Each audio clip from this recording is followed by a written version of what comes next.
Russia Ukraine യുദ്ധഭൂമിയിൽ നിന്നും വൻ വ്യോമാക്രമണങ്ങളുടെയും പ്രതിരോധത്തിന്റെയും ഞെട്ടിക്കുന്ന വിവരങ്ങളാണ് ഇപ്പോൾ പുറത്തുവരുന്നത്. വെറും 24 മണിക്കൂറിനുള്ളിൽ യുക്രൈന്റെ കൂറ്റൻ വ്യോമാക്രമണ നിരയെ റഷ്യൻ പ്രതിരോധ വ്യൂഹം തകർത്തതായാണ് മോസ്കോ അവകാശപ്പെടുന്നത്. പാശ്ചാത്യ രാജ്യങ്ങൾ യുക്രൈന് നൽകിയ അതീവ മാരകമായ ആയുധങ്ങളെ പോലും നിഷ്പ്രഭമാക്കുന്ന പ്രകടനമാണ് തങ്ങളുടെ വ്യോമ പ്രതിരോധ സേന കാഴ്ചവെച്ചതെന്ന് റഷ്യൻ പ്രതിരോധ മന്ത്രാലയം ഔദ്യോഗികമായി പ്രഖ്യാപിച്ചു കഴിഞ്ഞു. ഇരുപക്ഷവും പരസ്പരം ദീർഘദൂര മാരകായുധങ്ങൾ ഉപയോഗിച്ച് നടത്തുന്ന ഈ പോരാട്ടം യുദ്ധത്തിന്റെ തീവ്രത വർദ്ധിപ്പിക്കുകയാണ്. ബ്രിട്ടൻ നിർമ്മിതമായ 5 സ്റ്റോം ഷാഡോ ക്രൂയിസ് മിസൈലുകൾ വിജയകരമായി വെടിവെച്ചിട്ടതാണ് റഷ്യ ഉയർത്തിക്കാണുന്ന ഏറ്റവും വലിയ നേട്ടം. നാറ്റോ സഖ്യം യുക്രൈന് നൽകിയതിൽ വെച്ച് ഏറ്റവും തന്ത്രപ്രധാനവും കൃത്യതയാർന്നതുമായ ആയുധങ്ങളായാണ് ഈ ക്രൂയിസ് മിസൈലുകൾ വിലയിരുത്തപ്പെടുന്നത്. റഷ്യയുടെ ഉള്ളറകളിലേക്ക് തുളച്ചു കയറി വൻ നാശനഷ്ടങ്ങൾ ഉണ്ടാക്കാൻ ശേഷിയുള്ള ഇത്തരം മിസൈലുകളെ തങ്ങളുടെ അത്യാധുനിക പ്രതിരോധ സംവിധാനങ്ങൾ ഉപയോഗിച്ച് തകർത്തത് വഴി പാശ്ചാത്യ ആയുധ സാങ്കേതിക വിദ്യയ്ക്ക് കൂടിയാണ് റഷ്യ കനത്ത തിരിച്ചടി നൽകിയിരിക്കുന്നത്.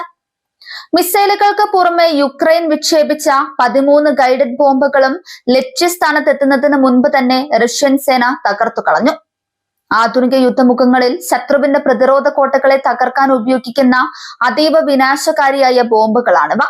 ഒരേ സമയം വിവിധ ദിശകളിൽ നിന്നും വന്ന ഈ ബോംബുകളെ അന്തരീക്ഷത്തിൽ വെച്ച് തന്നെ ഇല്ലാതാക്കാൻ കഴിഞ്ഞത് റഷ്യൻ വ്യോമ പ്രതിരോധ ശൃംഖലയുടെ കരുത്ത് വ്യക്തമാക്കുന്നതാണെന്ന് സൈനിക നിരീക്ഷകർ ചൂണ്ടിക്കാണിക്കുന്നു. എന്നാൽ റഷ്യൻ അധികൃതരെ പോലും അത്ഭുതപ്പെടുത്തിയത് യുക്രൈനിൽ ഒരേ സമയം വിന്യസിച്ച ഡ്രോണുകളുടെ എണ്ണമാണ്. വെറും ഒരു ദിവസത്തിനുള്ളിൽ 462 യുക്രൈൻ ഡ്രോണുകളാണ് റഷ്യൻ വ്യോമാതിർത്തിക്കുള്ളിൽ വെടിവെച്ചിട്ടത്.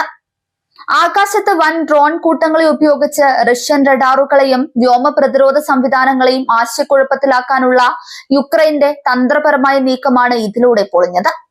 ഇത്രയധികം ഡ്രോണുകളെ ഒരേ സമയം നേരിടുക എന്നത് ലോകത്തിലെ ഏതൊരു പ്രതിരോധ സേനയ്ക്കും വലിയൊരു വെല്ലുവിളി തന്നെയാണ്. വ്യോമാക്രമണങ്ങൾക്ക് പുറമെ വിവിധ യുദ്ധമുഖങ്ങളിൽ യുക്രൈൻ സൈന്യത്തിന് വൻ നാശനഷ്ടങ്ങൾ സംഭവിച്ചിട്ടുണ്ടെന്നും മോസ്കോ അവകാശപ്പെടുന്നുണ്ട്. കിഴക്കൻ യുക്രൈനിലും അതിർത്തി പ്രദേശങ്ങളിലും നടന്ന നേരിട്ടുള്ള കരയുദ്ധങ്ങളിൽ നിരവധി യുക്രൈൻ സൈനികർ കൊല്ലപ്പെടുകയും അവരുടെ കവചിത വാഹനങ്ങളും പീരങ്കികളും തകർക്കപ്പെടുകയും ചെയ്തുവെന്നാണ് റഷ്യൻ മാധ്യമങ്ങൾ റിപ്പോർട്ട് ചെയ്യുന്നത്. മുൻനിരകളിൽ റഷ്യൻ സൈന്യം തങ്ങളുടെ ആധിപത്യം ഉറപ്പിച്ചു വരികയാണെന്ന സന്ദേശമാണ് ഇതിലൂടെ നൽകുന്നത്. എന്നാൽ റഷ്യയുടെ ഈ അവകാശവാദങ്ങൾക്കിടയിലും യുക്രൈൻ കടുത്ത ആരോപണങ്ങളുമായി രംഗത്തെത്തിയിട്ടുണ്ട്. ജനവാസ മേഖലകളെ ലക്ഷ്യമാക്കി റഷ്യ പുതിയ വ്യോമാക്രമണങ്ങൾ നടത്തിയതായാണ് കീവ് കുറ്റപ്പെടുത്തുന്നത്.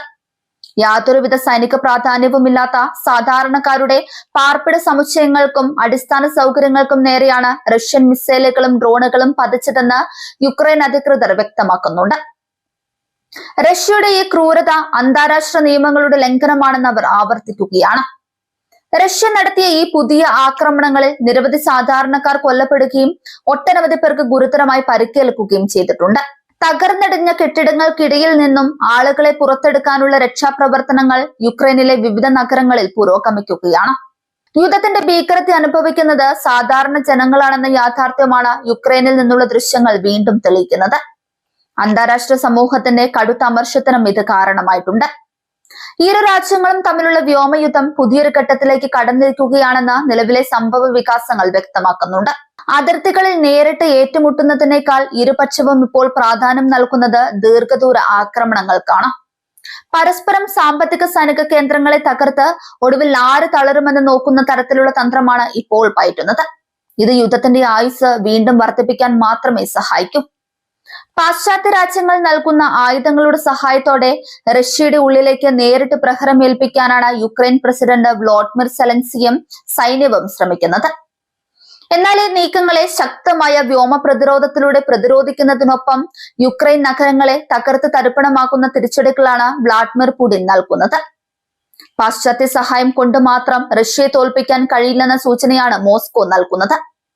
നാറ്റോ രാജ്യങ്ങളെ സംബന്ധിച്ചിടത്തോളം തങ്ങളുടെ അത്യാധുനിക മിസൈലുകൾ റഷ്യൻ പ്രതിരോധ സംവിധാനങ്ങൾക്ക് മുൻപിൽ തകർന്നു വീഴുന്നത് വലിയൊരു ആശങ്കയാണ്. തങ്ങളുടെ ആയുധ സാങ്കേതിക വിദ്യയെ മറികടക്കാൻ റഷ്യക്ക് കഴിയുന്നുണ്ടെന്ന യാഥാർത്ഥ്യം അവരെ പുതിയ പ്രതിരോധ തന്ത്രങ്ങളെ കുറിച്ച് ചിന്തിക്കാൻ പ്രേരിപ്പിക്കും. യുക്രൈന് ഇനിയും കൂടുതൽ ശക്തമായ ആയുധങ്ങൾ നൽകണമെന്ന ആവശ്യത്തിന് ഇത് ആക്കം കൂട്ടും. സാധാരണ ജനങ്ങളെ ലക്ഷ്യമിട്ടിട്ടുള്ള ആക്രമണങ്ങൾ വർദ്ധിക്കുന്നത് ആഗോളതലത്തിൽ വലിയ നയതന്ത്ര സമ്മർദ്ദങ്ങൾക്ക് വഴിവെക്കുന്നുണ്ട്. ഐക്യരാഷ്ട്രസഭ ഉൾപ്പെടെയുള്ള അന്താരാഷ്ട്ര സംഘടനകൾ സമാധാന ചർച്ചകൾക്കായി സമ്മർദ്ദം ചെലുത്തുന്നുണ്ടെങ്കിലും ഇരു വിഭാഗവും വിട്ടുവീഴ്ചയ്ക്ക് തയ്യാറല്ല. യുദ്ധക്കളത്തിൽ പൂർണ്ണമായി വിജയം നേടാതെ പിന്മാറില്ലെന്ന വാശിയിലാണ് ഇരു ഭരണാധികാരികളും. വരും ദിവസങ്ങളിൽ വ്യോമാക്രമണങ്ങൾ ഇതിലും കടുത്തതാകാനാണ് സാധ്യതയെന്ന് സൈനിക വിദഗ്ധർ വിലയിരുത്തുന്നുണ്ട്. ശൈത്യകാലം അടുത്തു വരുന്ന സാഹചര്യത്തിൽ യുക്രൈനിന്റെ ഊർജ്ജ നിലയങ്ങളെ തകർക്കാനുള്ള റഷ്യൻ നീക്കങ്ങൾ ശക്തമായേക്കാം. ഇതിനെ പ്രതിരോധിക്കാൻ യുക്രൈൻ കൂടുതൽ ആധുനിക വ്യോമ പ്രതിരോധ സംവിധാനങ്ങൾക്കായി അമേരിക്കയുടെയും യൂറോപ്യൻ രാജ്യങ്ങളുടെയും വാതിലുകളിൽ മുട്ടുകയാണ്. റഷ്യ പ്രഖ്യാപിച്ച ഈ 24 മണിക്കൂർ വിജയം തങ്ങളുടെ ആഭ്യന്തര ജനവിഭാഗത്തിനിടയിൽ ആത്മവിശ്വാസം വർദ്ധിപ്പിക്കാൻ പുതിൻ ഭരണകൂടം ഉപയോഗിക്കും. പാശ്ചാത്യ ഉപരോധങ്ങളും ഒറ്റപ്പെടുത്തലുകളും തങ്ങളുടെ സൈനിക വീര്യത്തെ ബാധിച്ചിട്ടില്ലെന്ന് തെളിയിക്കുക എന്നത് റഷ്യയുടെ രാഷ്ട്രീയ നിലനിൽപ്പിന് അനിവാര്യമാണ്. യുദ്ധം എത്രനാൾ നീണ്ടുനിന്നാലും നേരിടാൻ തങ്ങൾ സജ്ജമാണെന്ന് റഷ്യ ലോകത്തോട് വിളിച്ചു പറയുന്നുണ്ട്. 5 സ്റ്റോം ഷാഡോ മിസൈലുകളും 400-ലധികം ഡ്രോണുകളും തകർന്നെന്ന റഷ്യൻ അവകാശവാദവും ജനവാസ മേഖലകളിലെ റഷ്യൻ ആക്രമണങ്ങളെ കുറിച്ചുള്ള യുക്രൈന്റെ ആരോപണങ്ങളും വിരൽ ചൂണ്ടുന്നത് വറ്റാത്ത യുദ്ധവീര്യത്തിലേക്കാണ്. ആകാശത്ത് നടക്കുന്ന ഈ അതിശക്തമായ പോരാട്ടം മധ്യ യൂറോപ്പിനെ വീണ്ടും ഒരു വലിയ ദുരന്തമുഖത്തിലേക്ക് നയിക്കുകയാണ്. ഇരുപക്ഷവും തങ്ങളുടെ ആയുധബലം പരമാവധി പുറത്തെടുക്കുമ്പോൾ പശ്ചിമേഷ്യൻ പ്രതിസന്ധികൾ പോലെ തന്നെ ലോകക്രമത്തെ ഉലയ്ക്കുന്ന ഒന്നായി റഷ്യ യുക്രൈൻ യുദ്ധം മാറുകയാണ്.